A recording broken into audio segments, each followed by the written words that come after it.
morning, everybody. We're so happy to see you. Just want to tell you how much we appreciate our members. You guys make everything that we do possible, and each and every one of you are so valuable to us. We were really blessed yesterday. We got 7 new members after yesterday's brown bag. So please keep spreading the word about all the fun that we have here at the museum. And I've just got a couple of little announcements. Don't forget that you as members are allowed to come shop the big garage sale next weekend at 9 o'clock. Karen, am I correct? 9 o'clock on Thursday morning is our members only, and you can get a sneak peek at the stuff, and they have been working on it for weeks. There is that much stuff. So please come. And our next brown bag is going to be Kurt Garner, and he's going to be talking about Hoosier bridges from the past to the future. And I'm trying to think if I'm forgetting anything else, because today is the big deal. It's here. At 11 o'clock, we will have a ribbon cutting, and we will have cake. So before you go home, be sure to have some cake. Made by La Dessert, lemon and chocolate. But can't get any better than that. Okay, so I'm going to introduce Blake. Our speaker, Blake Norton, is a graduate of the University of Oklahoma, received a master's in museum studies in 2010, following a bachelor's in anthropology in 2004.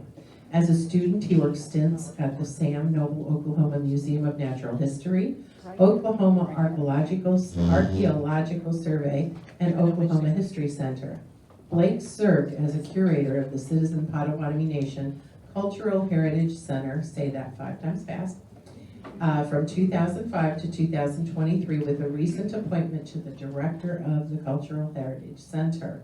He has served on numerous committees and presented at various conferences as an expert on Native museums, cultural centers, educational institutions, and as a scholar of Potawatomi,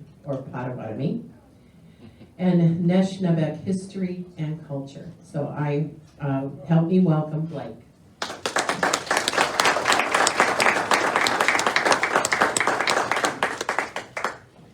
Say bonjour, Mina and Manowabin. Hello and good morning to everyone. Thank you for coming in. Also thank you to the Historical Society and for you as the members for inviting me to come speak. Had a really great couple days, very exciting stuff. Met a lot of great, wonderful and very nice people. So thank you very much for welcoming me to your community. The presentation today is really a paper that I presented a couple times at a couple symposiums over the last couple years, particularly for a very colorful historical figure, but a very revered and respected Potawatomi ancestor named Wabaunsee. His picture is on the front. So I'd like to start things off with a vignette. Just I feel like it kind of works its way into the paper a little bit. So it was a cool, dark night, and seated around a small fire was a Potawatomi raiding party of tribal leaders and some of his history's most notable warriors. Discussing the long trip that they had made from Illinois and expressing disappointment that they had no trophies to return home with were Pachagosha and Chevnay. Black Partridge, the leader of the party, sternly focused on the fire. Unable to contain his anger, Wabaunsee, the younger brother of Black Partridge, leapt to his feet and questioned the group. Am I the only brave man here tonight? Tonight I will enter the fort and I will capture our wanted scalps. The fort in question was Fort Osage, with land secured in the 1808 Treaty of Fort Clark and built under the direction of William Clark of the Lewis and Clark Expedition. Fort Osage was constructed to exercise control over the newly acquired Louisiana Territory as both a far western trading center and a military garrison. It also served to strengthen commercial relationships with local Osage and protect them from warring tribes. This evening, they would definitely need protection from the blood-feuding Potawatomi, who had traveled over 400 miles on horseback to collect Osage prizes. Despite historical disputes over territory and resources that were primarily fueled by the close proximity of Osage and Potawatomi settlements in neighboring Illinois and Missouri, The formal feud began in the 1750s. At this time, the Potawatomi were at war, and had actually a war of extermination with the Illinois. As Illinois numbers began to dwindle, the Osage gave aid to the defeated people, officially sealing their fate as formal enemies of the Potawatomi nation. These tensions were exploited by the Spanish officials in the 1790s as Potawatomi mercenaries were contracted to rid the Louisiana Territory of Osage raiders. Camped a short distance away, the raiding party could easily see Fort Osage perched above the Missouri River. Singing and the sound of the enemy's drum could be heard from behind the palisade, infuriating Wabaunsee and his trailing comrades. It was a dark night with very little moonlight, so the Potawatomi were able to scale the fort's palisade comfortably, and they discovered a small porthole, the invitation our warriors were looking for. Barely able to fit through the opening, Wabaunsee left his carbine and entered the fort with only his neck knife and a tomahawk. In an effort to remain unseen, he entered the closest building. Looking around and seeing cooking utensils, he quickly realized that he was in the fort's mess hall. Lighting a torch, Wabaunsee saw a scene both troubling and enticing. The mess hall was littered with sleeping Osage warriors. Weighing his options, Wabaunsee considered abducting a young boy to make him his son, but thought this would cause too much noise and prevent him from escaping. Stealthily creeping between the sleeping enemy, Wabaunsee saw his prize. He knew immediately that this Osage, noticeably larger than any of the others, was the monster Osage that he had heard stories of. It was said that this monster had large growths on his head that resembled the horns of a buffalo and a temperament to match. Wabaunsee brandished the tomahawk from his belt and moved on his prize. The first swing missed its mark, waking the monster. Swinging again, the Osage deflected the blow with his buffalo robes. As the fight continued, the monster Osage would bellow every time Wabaunsee made a successful strike. With that? It sounded like an injured buffalo, and the Hall of Warriors awoke and saw their leader bloody and nearly defeated. All charged Wabaunsee, pushing him and brandishing knives. In the chaos, Wabaunsee successfully took a scalp from an Osage who was thrown to the floor and quickly made for the exit. Recounting the story later in life, Wabaunsee noted that his enemies were grabbing his feet as he squeezed out of the portal. Wabaunsee, born Noxace, was a powerful and influential headman among the Potawatomi, Odawa, and Ojibwe villages of Illinois and Indiana. Most accounts indicate that Wabaunsee was born in the mid to late 18th century in Taracoupé, Indiana. He was offered a traditional upbringing before foreign settlements and influence permanently changed tribal life and culture. He endured the customary rites of passage for Potawatomi men, becoming a skilled hunter and warrior at a young age.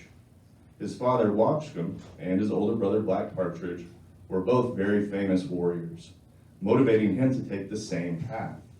He was extremely ambitious and opportunistic, characteristics that helped seal his future legacy. Now, tribal stories tell us that Wabaunsee was a high-ranking priest in the ancient Medewan Medicine Society, a fact easily distinguished by the facial paint that he commonly wore. Each successive degree or rank of a priest is attributed with special knowledge and training of medicines, healing practices, and the ability to confer with spirits.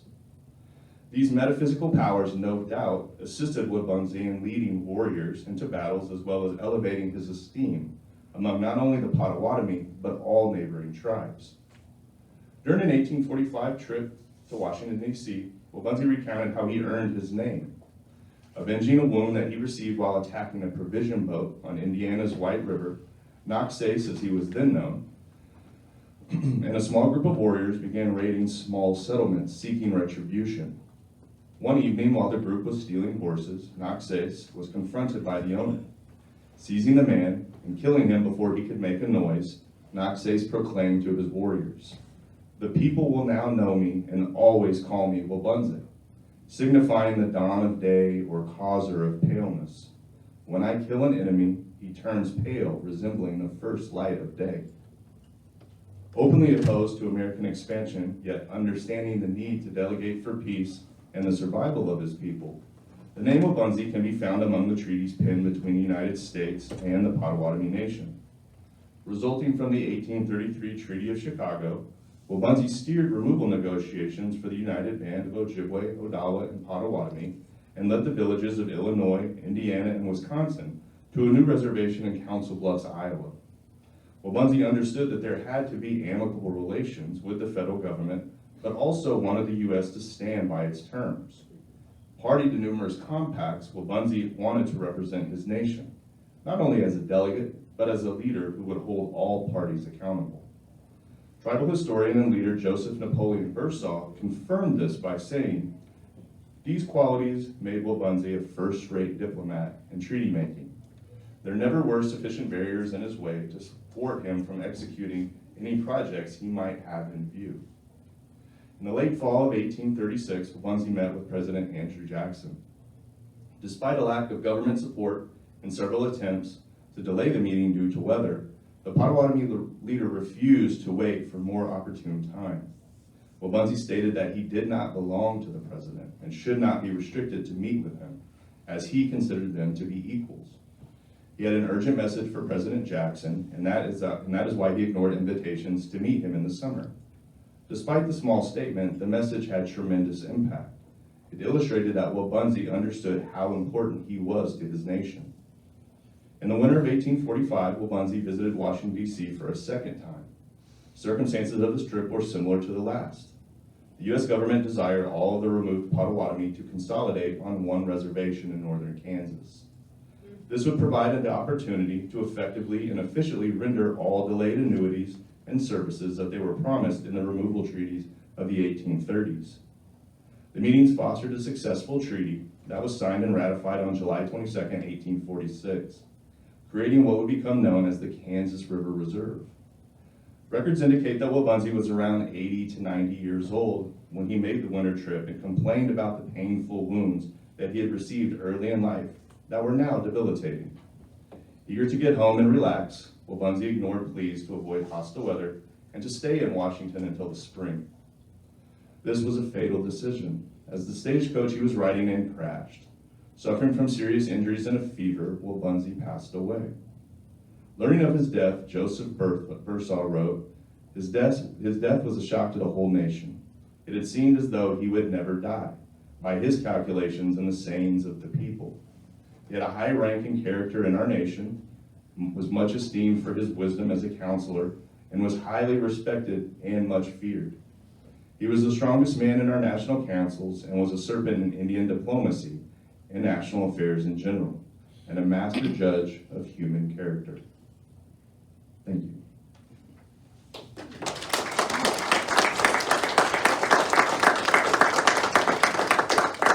We're going to open to questions. Sure. Any How is questions? that name spelled? Wabaunsee, Wabaunsee.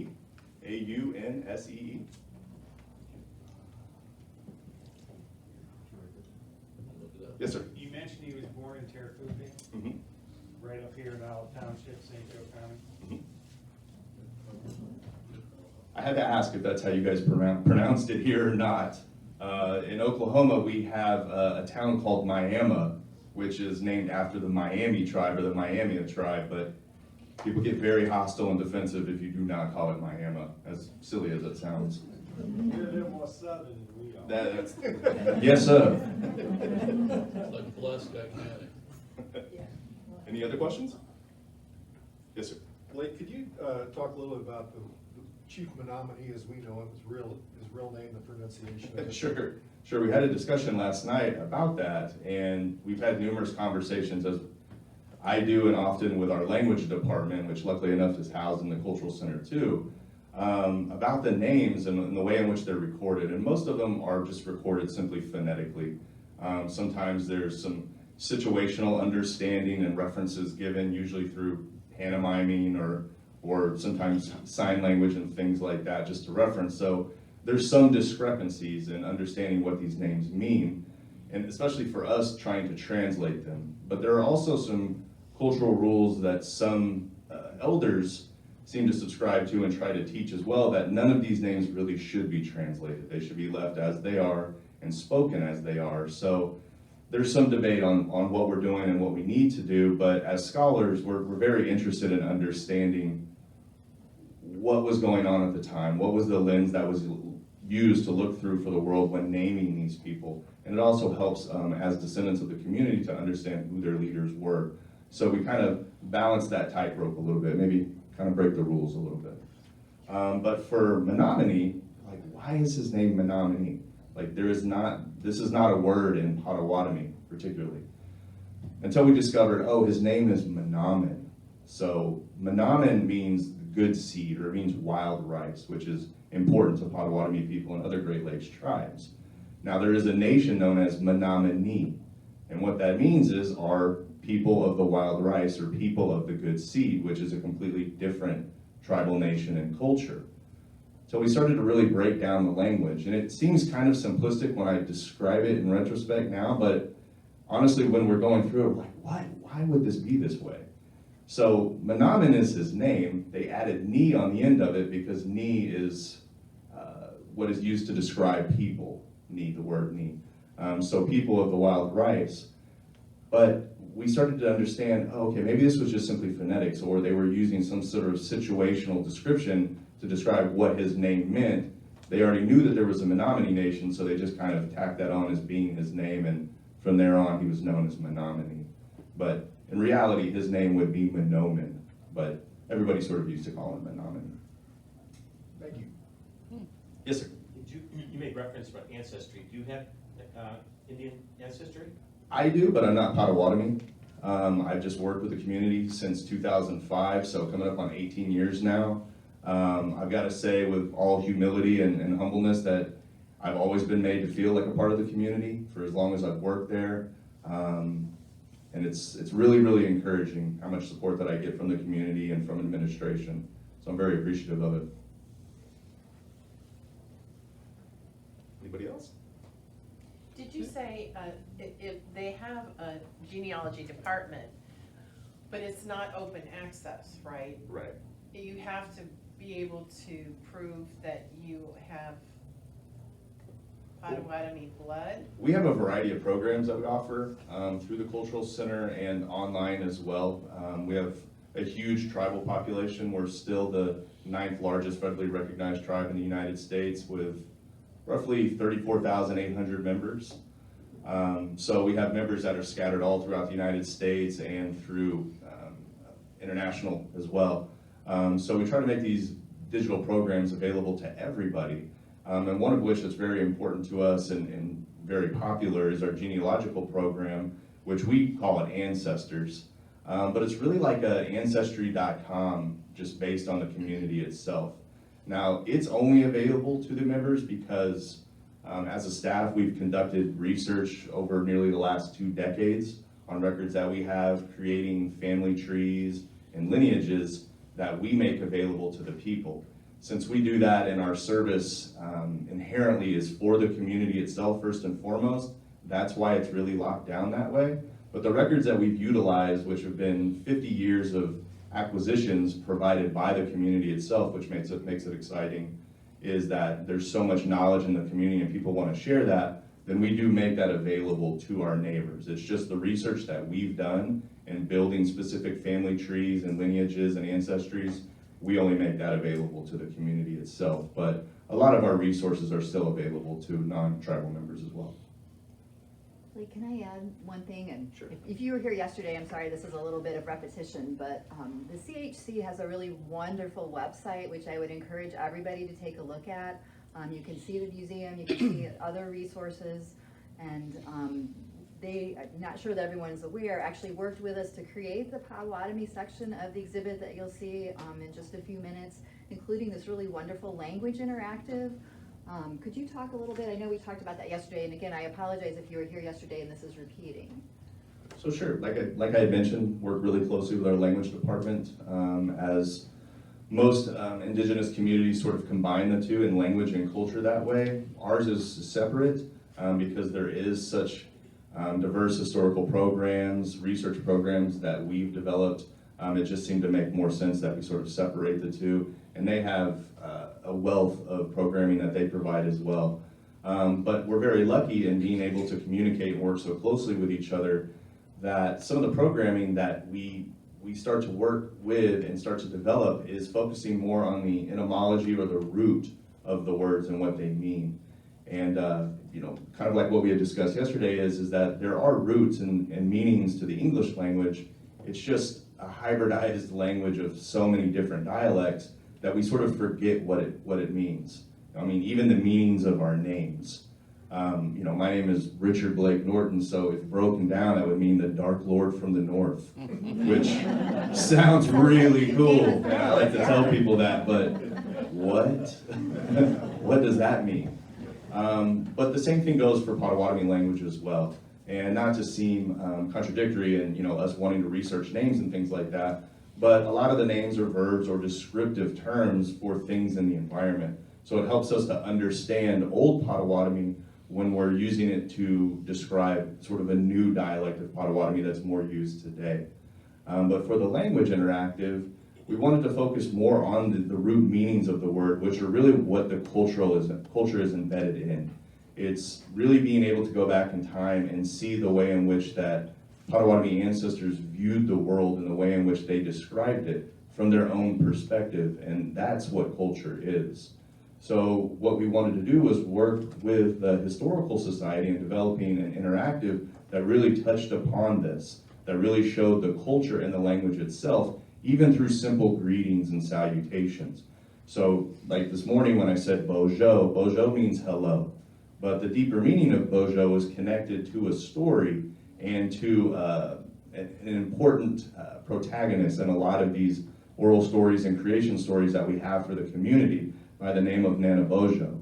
So for the community, Nana Bojo is considered to be the essence, the soul of the original man who was placed on earth. And from that, stories tell the people that Nana Bojo would travel both the spiritual and the physical world, learning things and bringing these teachings back to the people as gifts so that they could become better with each other, create tolerance with each other, live in balance with each other, as well as living in balance with the natural and spiritual worlds around them. But through these trips, oftentimes he would gift different parts of culture and different parts of language as well. But it said that if on the last trip when he left, that when he would return, and it was unknown when he would return, is that he would return in a different form. And nobody knew what this form was, so when everybody greets somebody new, they say Bojo, as it being an honorable way of simply asking, are you Nana Bojo returning to us? So it shortened itself from Nana Bojo to just Bojo. Yes, sir. Do you do anything comparing the traditions and history and etymology of the Potawatomi with other cultures? Definitely related cultures and languages, so a lot with Kickapoo. Well, the reason I ask is that you could do the same thing with Hebrew. Mhm. And unfortunately, our access to Hebrew literature is in English. And you lose all the nuances of all what the words mean and all the things that go on with them. Right. In the same way that's happened with the thing. And it seems to me there's some value in looking at traditions from not only Native American, but also other cultures, and to see how so often the same story may reappear. You told the one yesterday about the eagle. Right. Well, that's also Hebrew Bible. When Abraham contends about how many righteous people do I have to find, you find a very similar kind of a story. And I think it's fascinating that you have those similar kinds of stories and similar kinds of looking at things. Mhm. But we never bother to compare them to see rather how different we are, how much alike we are.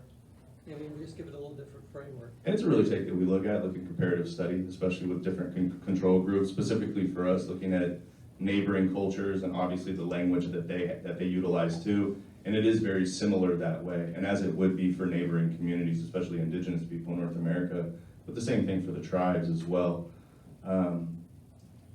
There is some similarities, and it sort of helps us understanding specifically with the example that I used for Menominee in that way. Really the steps that we're trying to take, especially with approaching language programming, is really what we kind of call decolonizing the way in which that language is understood and taught today. There have been a lot of struggles in trying to figure out how to teach a non-textual, oral-only language, as many old cultural languages are around the world. How do we apply that to a Western mode of study, as individuals are used to? Because there are, successful models for learning foreign language and Western thought. So how do we do that exactly? But first and foremost, we need to start decolonizing the way in which that the language is recorded, using the same symbols and the sounds that don't necessarily truly and impactfully describe and help people understand the way in which the language needs to be spoken. It almost comes at it as a different dialect. And sometimes people rely on that, and it's not a very useful, it's actually detrimental in ways of actually learning the root and understanding the language, is now creating these regional dialects to make it easier for people to communicate with each other. And that's just simply what it is. They're just communicating with each other. They're really losing the cultural tie that binds everybody in language in a sense like that. So our biggest hurdle right now is trying to decolonize that. And people are going through, they're creating different symbols to represent different sounds. They're utilizing a wide array and different aspects of old cultural languages and things like that, how the phonemes and the different sounds are being used as well in those, and adapting those to Potawatomi use as well. Hope that kind of answers your question a little bit. Well, my real issue, I have a real interest in if it could be shown that in cultures that were rather diverse and unconnected, you have the same sort of stories of developing. What does that tell you about their source? And maybe there's a common source, and the Christian faith says that God chooses to reveal himself no matter where, and he's done it in a variety of ways. I just think it's terribly interesting to figure out how the Creator has decided to reveal himself in all of these cultures. Mm-hmm. And if we take the time to look, we can find all this similarity. I mean, and there is, and we look at that through those similarities, also levels of syncretism where it's a blending of understandings between two foreign groups, and seeing how if in reality one group has imprinted on another. I know with being a Christian dominant society, a lot of people feel that indigenous stories have been imprinted upon, and it's more of like a hybridized, syncretized way of understanding their cultural ways, or these are just stories that have been printed upon them and that they've accepted them rather than being unique to themselves. But to understand the similarities, I think that's a really much larger conversation to have, but it is something that we contend with and that we appreciate as well and look deeper into.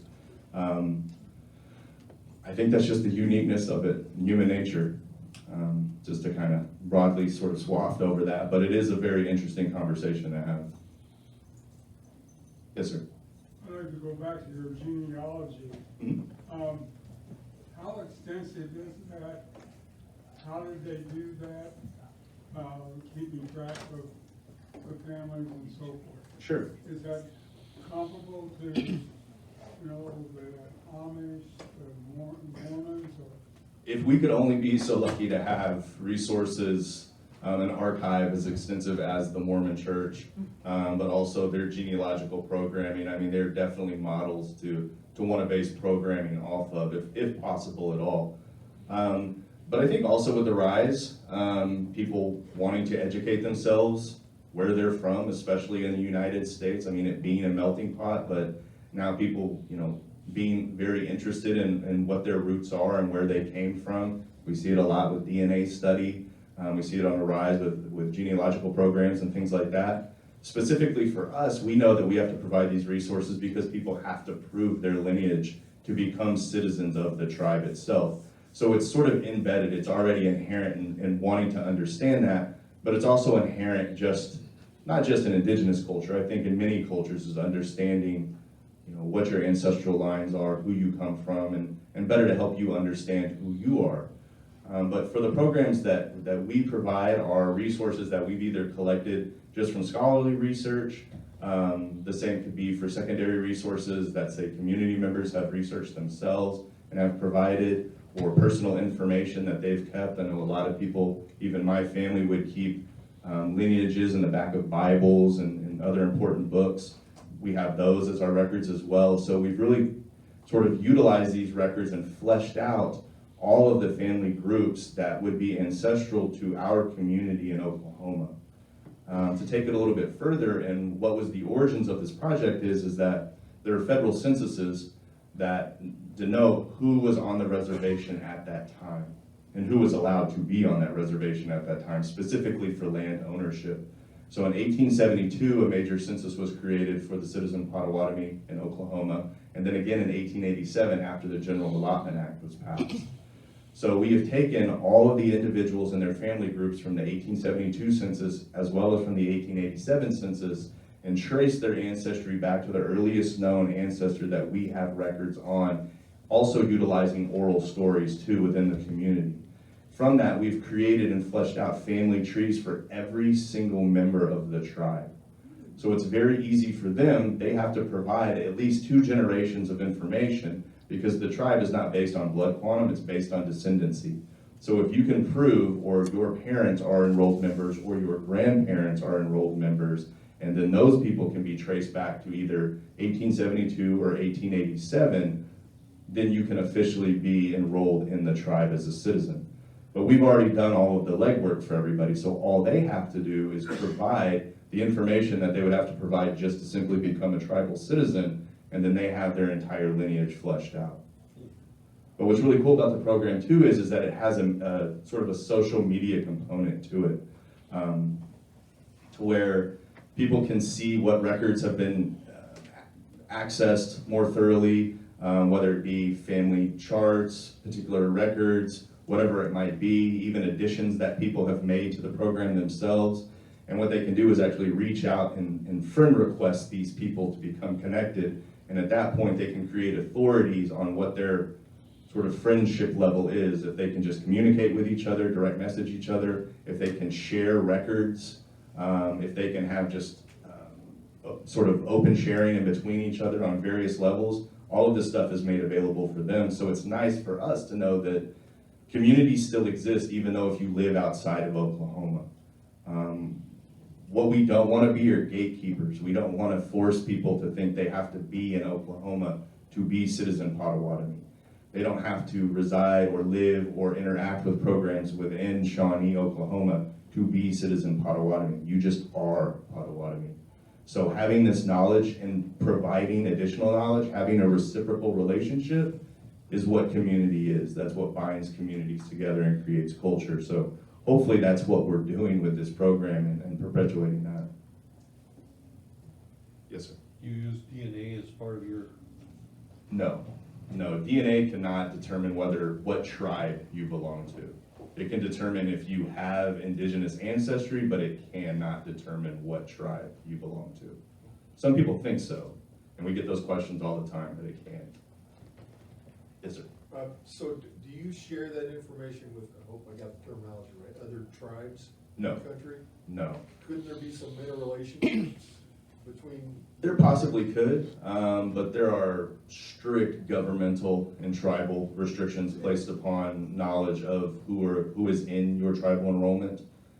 We can't simply reach out to another tribe and say, hey, can you tell us about so-and-so? Now, based upon our relationships and the rapport that we have, we could reach out and say, can you verify that this person or this family members have been enrolled within the tribe? But that's about as far as it can In go. their tribe, you're saying? Yeah, but that's about as far as it can go. That's interesting. Yes, sir. Are there things that we can do to support or at least not hinder efforts towards decolonization? To hinder efforts towards decolonization or support decolonization? To support or at least not hinder efforts to decolonize? I think really what it is that if you're aware that you have an indigenous community as neighbors, to reach out to them. I mean, oftentimes indigenous communities open up their programs, open up their events to the entire community, not just their tribal community. And there are some events that are just open to the tribal community itself, whether it be seasonal gatherings, social dances, and things like that, which is important. That would sort of be like religious events if you belong to that church or something like that. But most of the time, there are big social gatherings that indigenous communities do that, and that's simply so that people can learn and gather and understand each other so that they can create tolerance. And I think a lot of indigenous communities are sort of seen in the opposite as being really closed off, conservative, and reserved, which is very far from the truth. I think it's making it easier now to sort of get the word out, especially with social media and other ways to broadcast that, to let people know, non-indigenous neighbors know that they're welcome to come to these events, and they always have been welcome. So I think really staying in tune with that, creating a relationship with members, say from an indigenous community. I mean, the Pokagons live very close by. And I know that there's probably some members that live within the community or close by. I think just sort of reaching out and seeing what's available for the non-indigenous community and taking part in that. Thank you. Yes, sir. Going back to Manam, and you say born in South Bend. I think in your story you mentioned he was the White River, which I'm thinking is 100 miles plus. You talked about Illinois both as a location and a tribe, I think, and I'm not sure about the Osage, but what kind of area would the individual have covered during that period, which seems like an awful big area just to hunt, and then the warring faction part of it? What kind of area would he have covered and why? There's a lot of overlap, and most of the time, traditionally speaking, people were seasonally nomadic. So there were different winter camps, there were spring camps, there were multiple spring camps actually. You had spring fishing camps, and you had spring maple syruping camps that people would go to. And then in the summertime, you would really come together in large groups in multiple camps based upon where resources were available, usually close to waterways. But then in springtime, people would sort of break apart into smaller winter camps, and most of the time they would sort of nestle themselves up into the trees, more as sort of winter winds and exposure blocks. But speaking, leaders had their own villages that they oversaw. So being seasonally nomadic, they sort of were charged with being the protectors, the keepers of these seasonal villages, so that they would migrate pretty often. But warrior culture is really important in Potawatomi culture and understanding. So there was a lot of territory for them to protect. But there was also pretty consistent and pretty dangerous raiding that happened as well. Yeah, you mentioned with Illinois, I think, the warring to extinction even. Mm-hmm. That was the goal, or the... It was, and there's a story that's been passed down that talks about when they were fighting the Illinois. And the story is that there were a group of Potawatomi warriors on horseback that were chasing after 3 or 4 Illinois family groups, I mean, women and children who were running. There were a couple people on horseback, but most of the people were actually running across this Illinois prairie. And, there was an epiphany. They finally realized, wow, this is not what we want to do. We don't want to exterminate these people. Why are we doing this? There's foreign influence involved in this. Let's stop. So they finally stopped. Illinois, the Peoria, really didn't recover from that too well. I mean, a lot of Illinois are kind of absorbed into other groups as we understand today, but a lot of people came together and forced sort of some recognition and understanding of who the Peoria tribe was. But there's also a similar situation when it comes to the Sac and Fox. The Meskwaki or the Fox, during what were known as the Fox Wars, felt like they were not getting an adequate piece of the pie when it came to trading networks. So what they decided to do was to disrupt these trading networks with an alliance of other groups, the Kickapoo, the Mascoutin. And what they would do is disrupt these networks and then try to control small regional sort of outlets of this trading network. So what they decided to do, the Potawatomi as well as the French and other allied groups, was to do the same thing, is that we can't work with these people, they will not ally with us, we just need to get rid of these people.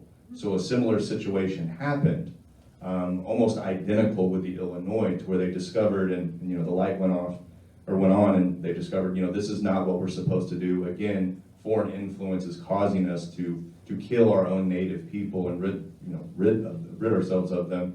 So what we're gonna do is that they had a council with the Sauk or the Saki, and this is obviously from a Potawatomi perspective. The Meskwaki obviously would have a different interpretation of their history.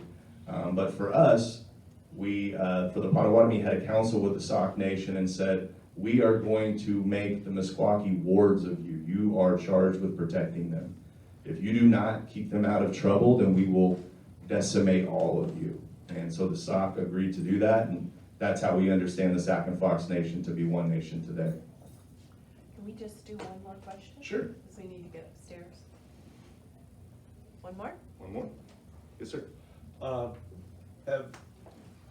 I've done some research, and I've never been able to find a drawing or a painting of Menominee. Do you know of any? No. No, and it's unfortunate in some of these cases, especially these really prominent figures, you know, we just want to see them. And what's really exciting for us, and again, it kind of goes back with our partnership with our language department, is that we're able to look at names and sort of decipher, translate, if you will, what these names mean. So if they were recorded under an English name or an anglicized name, then we can connect the two. And sometimes there are images of these individuals noted under a different name or alias.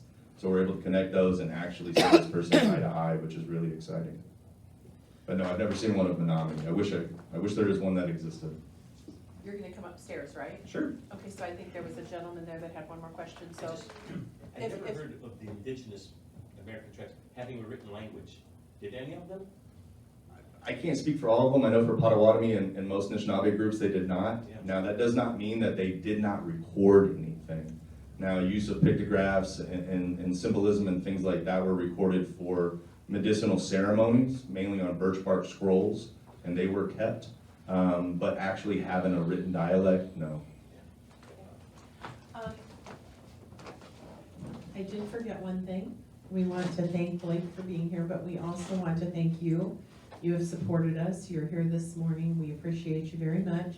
And we also want to thank the First Source Bank and Hoosier Racing Tires and Oliver Ford. They sponsored our breakfast this morning very generously. So we'd like to be sure that we thank them. And if you go into any of their businesses, tell them that you appreciate their support of the museum, please. And now we'd like everybody to go upstairs. You can go up in the elevator or go up in the stairs. Blake will be up there if you have any other questions. It's just going to be a quick tour because we want to do our ribbon cutting at 11. And then you can certainly stay and enjoy as long as you want. There's a lot to see and enjoy. Okay, so. Wait, thank you.